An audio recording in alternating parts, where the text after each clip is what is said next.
And I haven't seen the message also actually. It's Hare Krishna. So good to have you. And it's such a pleasure. Let's resume our Shri Īśopaniṣad session. And we've been doing Shri Īśopaniṣad. There are 18 mantras and we are on 9th mantra now. So before we resume, let's take Srila Prabhupada's blessings and let's take the Guru Parampara and previous Acharyas' blessings as well. So in the form of Mangalachan, feel free to join me.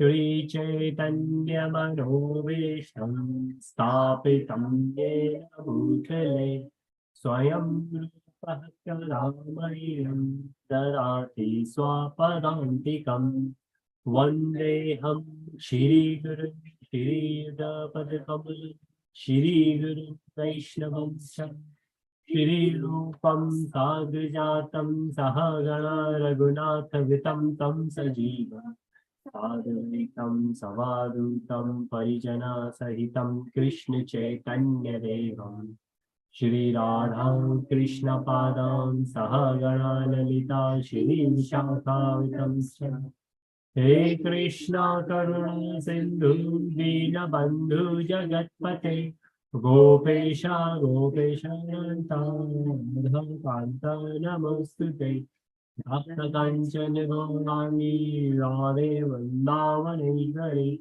Vrishabhanu Sute Devi Parmami Hari Priye Vanchakalpatarubhyascha Kripal Sindhubhya eva cha Patitanam Pavanebhyo Vaishnavebhyo Namo Namo Vishnupadaya Krishna Prishaya Bhutale Srimate Bhaktivedanta Swami Niti Namane Namaste Saraswate Devi Gauravani Pachakrini Nirvishesha Shunyavadi Pachakrini Jai Shri Krishna Chaitanya Prabhu Nityananda Shri Advaita Gadadhara Srivasadi Gaura Bhaktavrinda Hare Krishna Krishna Krishna Hare Hare Hare Rama Rama Hare Hare Prabhupada ki Jai. ki Jai Shri Radhe Hare Krishna. So good to have you all. And it's such a pleasure that we are resuming Shri Īśopaniṣad session. We have done half of them, and let's resume that where we left last time. So in the past, we have done the invocation mantra Om Purnamada Purnamidam Purnam Purnam Udachyate. Excuse me. It's where Krishna is complete and we have emanated from Krishna and we are complete as well. Then this is the principle on which if we are complete anyways, then why do we need to worry? It's such a beautiful voice, and that's the reason whenever we do any prayers in our homes, this is one of those mantras we always do at the end, that remember we are complete because we have come from that Lord which is complete. And then everything belongs to him, everything belongs to Ishvara. And it's we say him, but like we say mankind, we say man hours in the industry, but it's because that's the way we understand Otherwise, Krishna is what we say apara. Krishna is para. Krishna is beyond all this gender identity, what we see here in material world. But for the reference, for our understanding, we call him, we call he. Otherwise, Krishna is beyond it. And then, because if we identify that way, then we limit that, oh, if Krishna is male, Krishna is not a female, and Krishna cannot be not something. Krishna is everything, which means Krishna, we cannot limit Krishna or Krishna's energy into one label. So we need to live in the harmony. If we want to live in the harmony, then there is only one way, that we understand this Īśopaniṣad principle in Mantra 1, and we live according to it. It's like if we want to live in, we are law-abiding citizens, we will live in harmony. The government, the police, nobody will harm us. They will actually protect us because we are law-abiding citizens. It's very similar to that if we are in this material world, as long as we live according to the material mode of nature, then we will of course get the reactions of our actions, because the idea is that we should go beyond these three modes of material nature, which means we will become spiritual, which happens now and then. It's not that, it could be that in the morning we are in one mode, we are in Sat, and then maybe by afternoon we are in Raj, and in the evening we are in Tamo. Of course, the idea is that 24/7 we could be in Sattvagur and even beyond the mode of goodness. And imagine if we are in mode of goodness, then we will have that happiness, what we refer as Ananda. But if we don't live with Īśopaniṣad principle, if we try to become the proprietor of things, values, people, then this harmony will happen. Reason being, because we will get attached to those things we think we are the proprietor, and because of that we will have to go away. We will go away. So either we will go away, the things will go away, people will go away, and when that detachment will happen, then we will be in disharmony. So that's the first group, where we say the invocation mantra to mantra 3, Īśopaniṣad principle, harmony, disharmony. This is the first group. Second one, where we need to understand Krishna with the spiritual vision. We cannot understand with material vision. We have discussed that in detail. Of course, because senses are incomplete. Because of that, because of imperfect senses, we get bewildered, we get illusion. And because we get bewildered and illusion, we make mistakes, and to cover up our mistakes, we have cheating propensity. We don't accept. Even if we will accept, then, and this is one of the main things which happens on the spiritual path, that we, rather than hiding our mistakes, we start accepting it. And because we start accepting it, we start improving it. Because if we don't even accept, then the growth stops. We don't even accept that we are at fault. And that's where we can see material and spiritual. Even the spiritual people at work, we can see, it doesn't have to be that they need to be Krishna consciousness, even if they are Christ consciousness, or even if there is any other organized religion or disorganized religion they follow. But if they are spiritual, which means that one of the main things in this spirituality is that they're truthful. And in chapter 16, we have 26 qualities, and we understand one of them is truthfulness. And even for the Vaishnava, one of the Vaishnava qualities, in fact, one of the Brahmin qualities is to be truthful.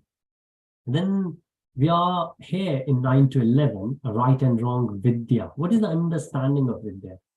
And if we take further, so we will quickly go to this slide, and then we will move on to the new set of presentations which we will follow. We have already discussed this, but how it says ignorant pursuit of sense gratification And then vidya is knowledge of pursuing sense gratification. So even if this is vidya, this is a knowledge, right? But this knowledge is not as it's a bit worse than this avidya. This is a hard concept, but let's imagine, take the analogy of a person who is sleeping.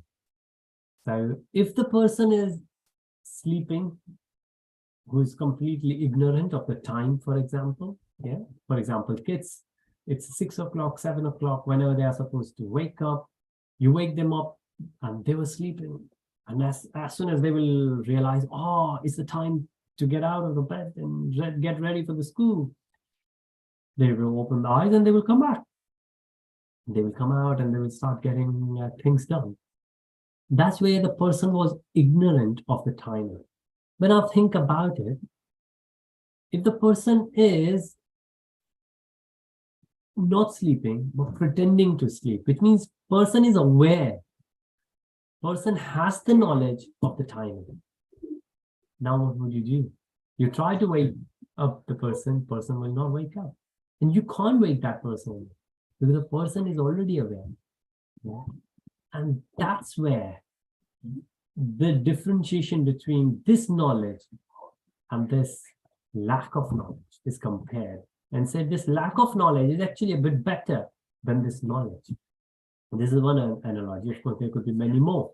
Some people, they don't even work hard for sense gratification, and some who work hard for sense gratification. This is mantra 9. And in mantra 9, in the first purport, Srila Prabhupada confirms that this vidya is lesser than this avidya. It's better to be full of this avidya, full of lack of knowledge. So at least somebody will give us the knowledge, they raise our hand, we didn't know that, and now we know it, and let's move on. So that's where in mantra 9 being compared. Mantra 10, when we will move later, that this knowledge of sense gratification is, so this is a gradual development. Now in mantra 10, we will realize that this knowledge of sense gratification, even though it's a knowledge, but it's compared with the knowledge of Krishna consciousness. Hence, this knowledge is not vidya anymore. This knowledge is avidya. Because this morning, Arun was saying, and we were discussing what people get from the university degrees and PhDs, and how the elder people are much wiser, even though they didn't go to these universities, even though they hardly completed their schools. And then we were comparing the difference and the knowledge and wisdom we get from the bookish universities and from the worldly experience. It's like somebody knows how the engine in the car works because the person has gone to engineering, but a person hasn't started driving it. And yet there is another person who doesn't know anything how this engine works in theory, because the person hasn't gone into engineering college and hasn't even done year 9 physics, for example. So the person doesn't know in theory how these things work, what are the principles behind. But the person has been working in the garage for that long, or have been running the car for that long, that if anything goes wrong, the person knows how to fix it. And this is where the bookish knowledge and the experience comes in. Of course, it's better to have both, but we do need to understand that both of them have there. So we are not comparing in a sense to diminish one, but we are comparing to understand that each and every part of that has a different purpose. So if somebody has the knowledge of for the pursuit of sense gratification, that knowledge will work very nicely for someone who really want to enjoy in sense gratification, right? If somebody will come, and this happens a lot of time, a lot of interviews are available online on Financial Times, on YouTube these days we can find, where one of the very successful CEO and is available, and he says, oh, I give my time to the graduates, ask me the questions, and of course one of the questions will be how to become as successful as you. And that success literally means material success, like how to be rich like you. What would you do when you would get that richness? You will go out and you will start enjoying yourself, right? How many of them will spend in charity or spend in Krishna consciousness? Maybe start putting something like what Amrish Prabhuji is doing. So Henry Ford's grandson, I think, not great grandson, grandson. And his name is Amrish Prabhu. So Amrish Prabhu is doing a lot of charity, putting together the Vedic temple in Mayapur, and then he's using all his wealth in Krishna consciousness, because a lot of devotees will come and understand how the Vedic culture works. This is where mantra 10 says, so the difference between these two. So even though this is a knowledge, but this is avidya, because this is sense gratification. And then moving forward, mantra 11 will say, if somebody might say, oh no, I don't want to do sense gratification, but still I want to go and I do the walk and all, and that walk is just to maintain the body. And that's good. That's better than sense gratification, but still that is avidya, because Krishna conscious activity will cover that anyway. Hare Krishna. Any question or any discussion points, please? Prabhuji, Mataji.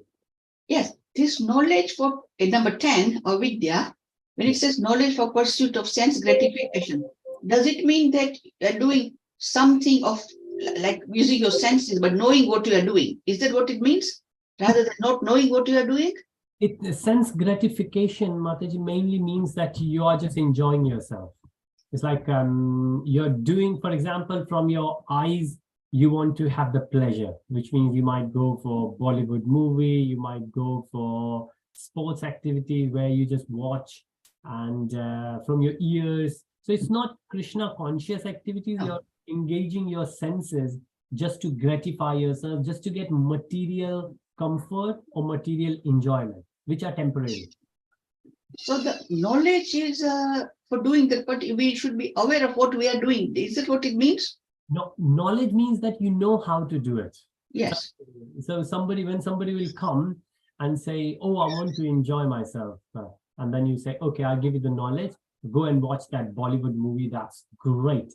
So that's a knowledge. That person knows how to enjoy yourself, but that knowledge is just to gratify your senses, to feel nice, or just go and eat that food. That dish is beautiful, you are going to love it. That knowledge is there, that big restaurant somebody knows and somebody will refer, but what happens? That's just the sense gratification. And that knowledge, even though it's a knowledge, but it comes into the category of avidya, that it's not a knowledge, because it's not a spiritual knowledge. So for number 9, when it says ignorant pursuit, that person may be doing the same activity like watching a movie or going out, but That ignorant in what sense? Ignorant in a sense that that person doesn't even know. So for example, I could fall into that category because we don't go out to eat. And another friend of mine from Sheffield up north, because we used to live in Sheffield. So another friend, he visited us in London during summertime, and he came to our place, and he was here for a few hours, and then he said, well, let us know what, and he's a big foodie, he loves different kinds of foods. And he said, so which restaurant is great here, where we can go and we can really enjoy? And he's non-vegetarian as well. Even though he knew that I'm vegetarian, but he mentioned few non-vegetarian dishes. And he said, I heard that this kind of dish, I don't even remember that now, that these kind of dishes are really good in this part of London. And I was completely ignorant. I said, well, I'm so sorry. I don't go out for eating.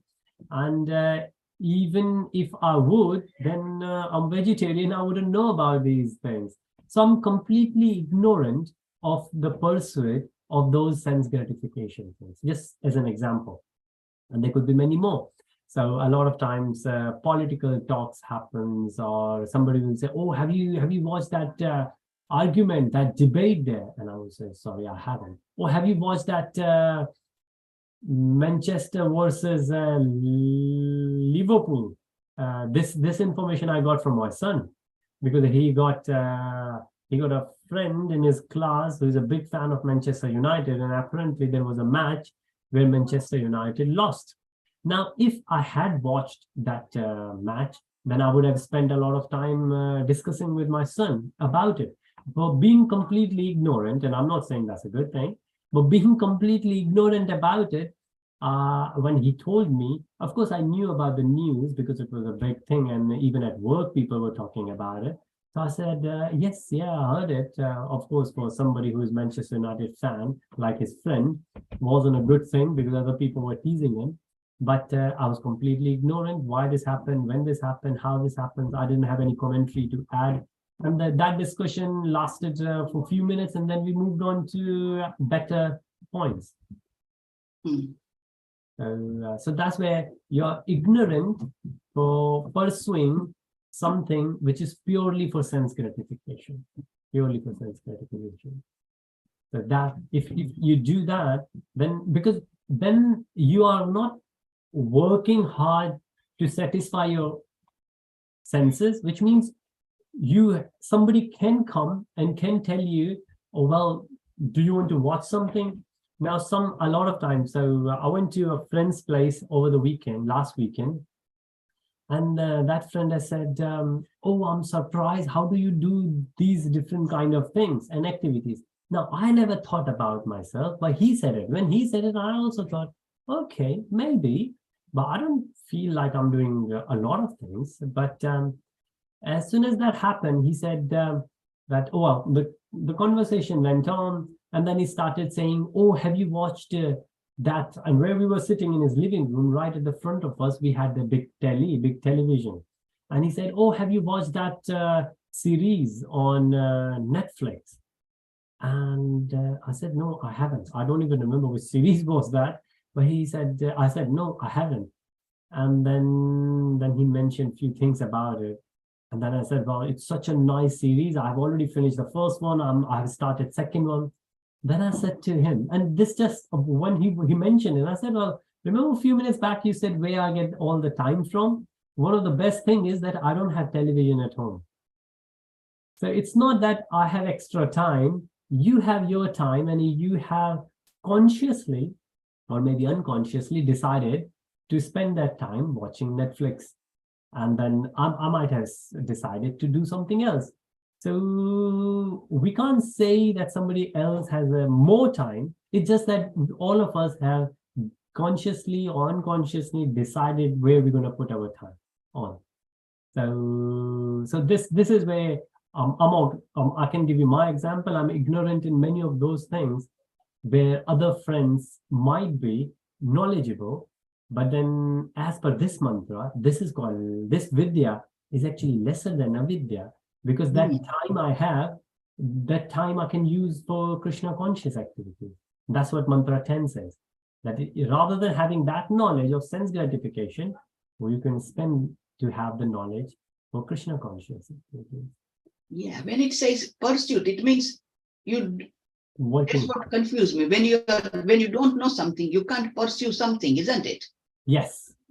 It's you're right, Mataji. It's like there was a movie called Pursuit of Happiness. So it's like things people do to get happiness. So you're right. Ignorant pursuit. So you're right. It is misleading, but you don't do that pursuit. You don't do anything for that sense gratification. And because you don't do anything, you're completely ignorant. Somebody will come and somebody will ask you to pursue for Krishna conscious, and then you're happy to do it. Yeah. Understood. Thank you.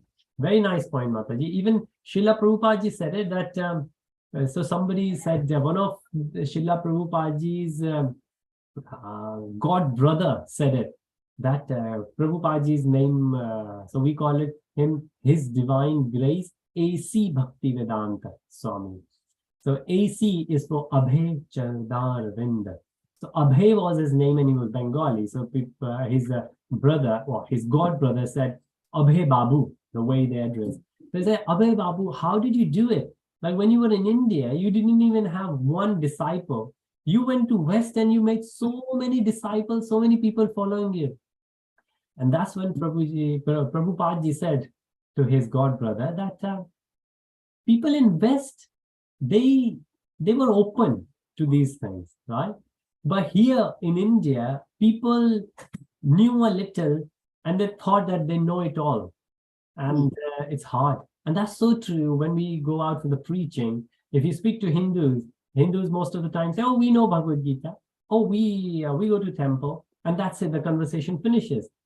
But at the same time, if you speak to a Western person who might be atheist, and the person will say, no, I don't. And then there is a room for discussion and you start discussing. And then there is a chance that the person might get into Krishna conscious compared to other who think that I already got everything, who consider themselves fully knowledgeable. So it's very relevant what Srila Prabhupada ji said then, in the context of the mantras. Hare Krishna. Thank you so much, Papa. There you go. So in mantra 11, knowledge for bodily maintenance. That we do yoga, we do walking exercise, we do cycling, we do all those things. And we have the knowledge of all how to do it, how to get involved, which is better than the sense gratification, because we are doing these things just to maintain our body. And there are many brahmacharis. I don't remember any sannyasi saying it, but I know some of the brahmacharis, they have said it that they start their day with a bit of yoga. And it could be just pranayam, but they do it in the beginning of the day when they start, and just to keep them healthy. Because if their body is healthy, then only they can spend time in Krishna conscious activities. If they are happy, the body is happy, the mind is happy, then they can make others happy as well. So that knowledge is better than the knowledge for the pursuit of sense gratification, because you are not maintaining, or you're not going out for the massage and all, which is purely sense gratification. And of course, massage could be like one physiotherapist say you come for the massage, that could be medically related, but most of the time when people go for massage, it's just to have the sense gratification. But compared to that, the bodily maintenance is better, but even better than bodily maintenance. Of course, we can have bodily maintenance a little, not a lot of endeavors, like in the day you spend 2 hours in the gym, and then we don't have even 15 minutes for Krishna consciousness discussion or reading books. So that's where it is. Of course, let's have body maintenance a little. And we remember Srila Prabhupada ji's Guru Maharaj, Bhakti Siddhanta Saraswati Maharaj, his teacher, Gaur Kishore Babaji, and his teacher, whose name is Bhakti Vinod Thakurji. And somebody came to Bhakti Vinod Thakurji and said, give me the essence, give me the crux. What should I do? And he thought that Bhakti Vinod Thakurji will say, oh, read Bhagavad Gita, read Bhagavatam, read Chaitanya Charitamrita, start doing 16 rounds of Hare Krishna Mahamantra, or come to the temple, start doing the temple services, or maybe Janmashtami come and help in Janmashtami. But what did he say? He said, start from taking good care of your body. And everybody was surprised. What? Body? I'm here for the spiritual activities and you're asking me to take care of my body. And then he continued, if your body is not well maintained, then you can't do anything. And that's so true. If we have a headache or stomach ache, then we'll be able to chant, we'll be able to read the book, we'll be able to organize events, we'll be able to do any kind of services in Krishna conscious. We will not do. So it's very important to be healthy. And if we are, then we can do the pursuit of Krishna conscious. Hare Krishna. So we started looking at these flow charts. These charts are created by our Pune-based very senior Vaishnava, Radhe Shyam Prabhuji. And there are many devotees who are known for their style, like Gaurang Prabhuji is very nicely. He does a lot of stories. And Chaitanya Charan Prabhuji is there. He's very methodical, the way he explains. And Radhe Shyam Prabhuji is known for his presentations. He put together a lot of presentations. And he give away his presentations. I remember very nicely, because a lot of sometimes when devotees put presentations, they keep them to themselves. They don't want to share with others, which should not be the case in a spiritual realm, because you want to share. Of course, the reason you don't share because others might get the credit, or you might not get the due credit because it's widely available. But there are many devotees, one in US and one Radhesham Prabhuji, they have widely said, openly said that I want to share my slides with anyone who wants it. And this is a slide from I got from him. So that's why I never lose the opportunity to give him the credit, because this is the quality of a Vaishnava we need to have, that if you have created something for the spiritual benefit, then we should share with others. And this is what we have already seen last time, where again the same concepts, knowledge, ignorance versus knowledge, and then avidya versus vidya. So ignorance is avidya and the knowledge is vidya. So even though this, if you read this could be confusing. This looks like knowledge and in bracket avidya, but it's basically ignorance versus knowledge, and then avidya versus vidya, which is avidya is ignorance and knowledge is vidya. Now, what is more dangerous, avidya or vidya? So we call so-called vidya. So-called knowledge, so this is a material knowledge, is not good, because Prabhupada said modern civilization, more advanced we are getting, but unhappy. Why? Because we are neglecting the spiritual aspect, and we know it all. The smartphones are there and so many things which were not available to the kids in wrong sense, they are available on their fingertips now. And being parents, we all are aware of the downside. Of course, the good sides are also there, that if they want, they can listen to Bhagavad Gita.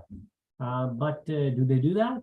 Or would they go to those places maybe to play, which the parents might say, you need to regulate. It's not that the kids are not allowed to play, but there should be a bit of regulation going. So we all know that the kids are so knowledgeable that sometimes parents think that why they are so knowledgeable. This knowledge, the knowledge of technology, the knowledge of the modern equipments is actually killing their time. So that knowledge is not good. What is the real knowledge then? What is the real vidya? Because remember, this is material knowledge. But we are talking about the spiritual knowledge, which will never change. It was the same at the time of our grandparents or great-great-great-grandparents. 5,000 years back, it was the same. And 5,000 years later, materially, everything will change, literally. But this spiritual knowledge will still stay. What is real avidya? So real avidya is that we forgot that this is spiritual. So this is real avidya. Just because somebody doesn't know how to use iPhone is not a real avidya. Sometimes people say, oh, I'm illiterate. Why? Because I didn't go to university. Well, no, that's not ignorance. Because if somebody went to engineering college, did engineering in the university, that person doesn't know about the medical profession. And somebody who went to the university and become doctor doesn't know anything about the chartered accountancy. So you can't really say somebody who went to the university is now knowledgeable. Of course, is knowledgeable in a particular field, but you can't generalize because that person is university graduate or postgraduate or a doctorate. That person is more knowledgeable than somebody else who might not even didn't get the chance to go to university, because the knowledge aspect is very different. So somebody who doesn't spiritually is not involved in spiritual activities, then this is what our Shastra says, that's the avidya. And unfortunately, the modern society, like what we're saying, modern civilization, we teach our kids, we try to get them to the best grammar school, best independent school, best job. A lot of money will come their way and they will have a lot of material success. But what happened then? Will they consider full of knowledge, or will they still be ignorant? Because all that thing will change. All that is material. So spiritual foundation is, if we forget the fact that the concept is Īśopaniṣad principle, that everything belongs to Ishwar, then that's a real avidya. And because of that avidya, our ego will go out. But there are some examples when these days, as we have said, civilization is getting modern and modern, but still rate of divorces, rate of suicides, rate of mental diseases getting more and more. If we are really getting more knowledgeable, why we are not more happy? Still we think, oh, when we were children, if you go to the villages, they are. And not only that, if you think the people from Africa, they don't have so much comfort. They don't have so many multivitamins available. But when they come and compete with so-called modern Western world, they are physically fit. How? How do they do it? Well, the more we have, less fit we get. Of course, because we don't engage ourselves in those activities which will build it. So the kind of knowledge we have might not be the best knowledge to have. Not that we should not have that knowledge, but we should not think that that knowledge itself is the success. And then we have karmis. We 99% of us, we are karmis. We want to do things.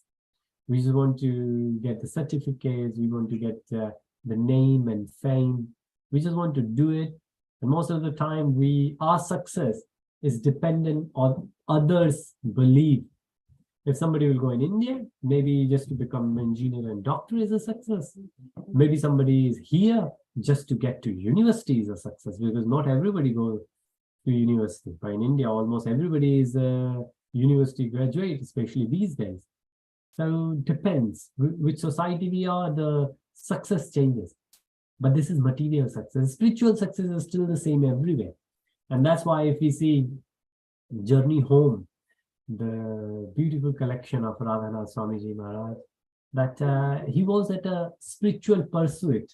So he was looking for spiritual wisdom, and he went to different places and he experienced different places.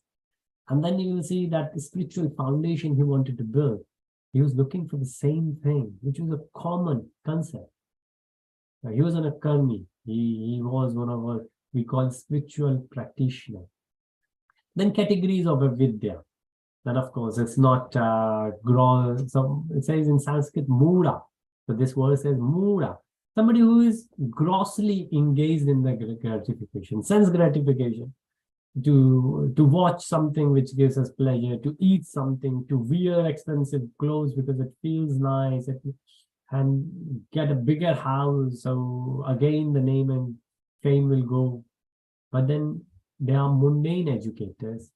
There's those again, mura and mundane, but they will educate you, but educate you in what things, right? So somebody will say, oh, I know any holiday you want to go, let me know. I have all the knowledge of I will tell you the best places to go and eat. Right? I will tell you the best holidays to go. They are educated because they have that knowledge, but this is mundane knowledge. How about what the person will say, oh, I will tell you a place where you will go.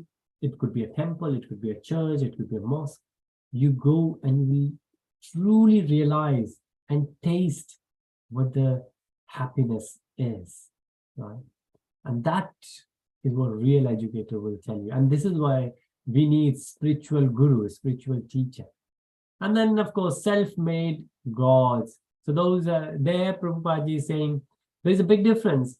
There are some, what we call Jnani, as per the Shastras. Jnani who are on the Jnana Marga. If they say that I am God, that's it, then that's wrong. But of course, some says, I have God in me in form of Paramatma, and you also have God in you as in form of Paramatma. And that's one of the reasons sometimes we say, and the way it appears, the way it sounds, that the person is saying, oh, I am God. Not really. The person might be saying that we all are God, which means what we said in Om Purnamada Purnamidam, that we all emanated from God, hence we are also God. Which means we can realize the qualities we have exactly like the God.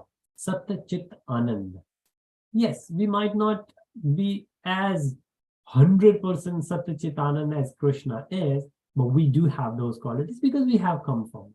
And of course, we take the example and analogy of that ocean drop.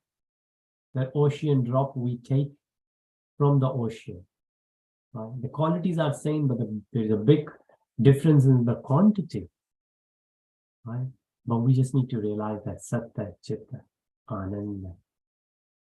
And then it says that they are, sometimes atheists are there, they call it self-made God. Sometimes people just announce themselves, and I don't know if it still happens in India. There was a time almost every city used to have somebody who will say I'm God, or just portray I'm God because could do some magical tricks and all. So sometimes people consider rich people.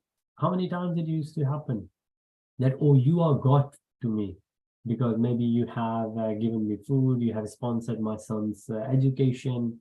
And we have seen this in the olden days, that some rich people, they would become godfathers, that, oh, this is my region, I'm God here. Right? And so this is what it says, that this is avidya, because of that. And think God is in Maya. Then there is another category of spiritualists. They consider that not only that this world is Maya, we call it Maya Devi, but even God is Maya. And Prabhupada completely, Prabhupada called them Mayavadis. They consider everything Maya. And of course, Prabhupada condemned them. Now, here, what we have seen, this bit there, mundane educators, is further explained. In the verse, the Sanskrit is Veda Vada Rataha. So pose as pose as learned but diverted from the purpose. And this also happens that sometimes people get spiritual and get diverted in between, and this is called, those yogis, while they sat down, they started their spiritual practices because they wanted to realize God. But in between, they got many siddhis. And now they diverted from their purpose. They started enjoying those siddhis. They will come and they will make a good show of their siddhis. A lot of yogis. And this is wrong. The second one, not interested in Supreme Personality of Godhead, but fascinated by the fruit result of heaven. This is where the culture of doing worshipping to the demigod rather than doing devotion to the Lord. So worship to the demigod versus the devotion to the Lord. Devotion to the Lord is due to the love we have for the Lord, because the Lord has given us something. Like a father will feel so respectful that would like to do everything for the father, because the son feels like that to the father. But where the son or the children would try to look after for the father, because the children knows that the father has the money, father has the property, and father can give us all, because if he will keep the father happy. And this is what the concept of worshipping demigod is. If you worship Ganesha, any adventure you will start will be great. If you like to get better in your music, then Saraswati ji is there. If you want to get good money, then Lakshmi ji is there, and so on. If you want something very easy, then Shiv ji will help you. It's this kind of fruitive result. Or if you do this, maybe you do the Pindadan, then you will get the heaven. Now these things are not bad, but if these are the only spiritual practices we follow, then we haven't got the real understanding of the purpose. The religion, the dharma, is to understand the true nature of ourselves. This is Satya Ananda. Again, all these things are material. The fruitive reactions, fruitive results, they are going to limit. Of course, the time we have, maybe if you want to live for another 40, 50 years, we want to live in the comfort. Okay, good. For that, we pray that, okay, protect us so we can do devotion, right? So our body will not go bad, our job will be secured, so we can do devotion, we can do bhakti, or we can self-realize ourselves. but just give us all the promotions in the world. So we will get, we will go on expensive holidays, or we will get a bigger house, we will get expensive clothes, or the jewelry, or whatever people like these days. Then there's a big difference in those two. So not that the devotees will not worship the demigods. They have a deep respect because all the demigods are senior devotees. They're the senior devotees. They all worship to the Lord. So we need to be careful for them. But it's just because we are going to them, because we want this as a temporary thing, then we need to understand what is the real purpose. And of course, misinterpret Vedic literature. And that's the reason in the world we have more than 400 translations of Bhagavad Gita. Which one to believe, which one to rely on? And we need to understand, like another friend of mine, he has just created his own. I know him for over 20 odd years now. He's a PhD, he's a learned guy, he could write things. But does it mean that he will write his own version of Bhagavad Gita? Now imagine if he will pass that on to his children. And whatever his understanding is, based on his experience, his children will believe that is right. But that's the reason, rather than just pick any book of engineering or any book of medical doctorate from the market, we get admission in a reputed, authorized university. And then we follow the syllabus there under the guidance of the real teachers, not just pick the book and try to make our own. So that's why we need to understand and we need to follow. Condemned Puranas, and there are few who say, oh no, we don't want to follow this Purana because Puranas are, we have a difference between Shruti and Smriti. So Shruti is somebody heard it, Smriti somebody remember it. So sometimes people say, oh no, we need to go to, Puranas are those stories made up for our better understanding. They are not the real, they are not real teachings in them. Sometimes people do that. So they are also considered as Vedavada. So Vedavada, they will make their own versions of Vedas. Fall further down than ignorant, of course. This is where we said, if you are ignorant, this is bad, that you are ignorant. But then you will work hard and you will become knowledgeable. But what kind of knowledge will that have? So if there are two children, one child is ignorant, doesn't know anything. And there's another child who is so smart, he knows everything, but he knows about everything about video games. And then maybe being the father, somebody would say that, well, rather than having such a smart boy who just cracks all the passwords and get onto any laptop and start playing, it's better to have a son who is ignorant, who doesn't know anything about these technologies, and who will just spend time. We give him a book and he will just read the book we will give him, right? Because because he doesn't know how to waste his time, because he's ignorant. What we will tell him, most of the time, people who are ignorant, if you teach, like, again, the person who is ignorant of the time, who is sleeping, you can shake the person and you can wake the person, right? And the person will become aware now. But the person who is aware that the person is doing something wrong, that's very hard. Sometimes somebody is doing something wrong and not aware. You can make that person, the person is ignorant. You make the person know you are doing something wrong, and then the person will know and the person will make it. Stop doing it. But somebody who knows that I'm doing wrong and still keep doing it is very hard. So fall further down than ignorant is you are educated, but you're educated for the wrong thing. Neglect acharyas. Now acharyas are those medical teachers, we said. Of course, these days there could be some spiritual teachers who are pseudo teachers, mithyachari. There is a word called mithyachari, and there is another called. So we have word vairagya, because all the spiritual teachers, in some form they are vairagi. Vairagi in a sense, they don't have raga, they don't have attachment to the material things.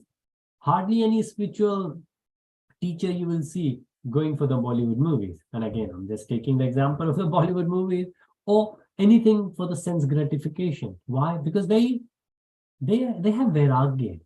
They don't have attachment to these things. It's a natural.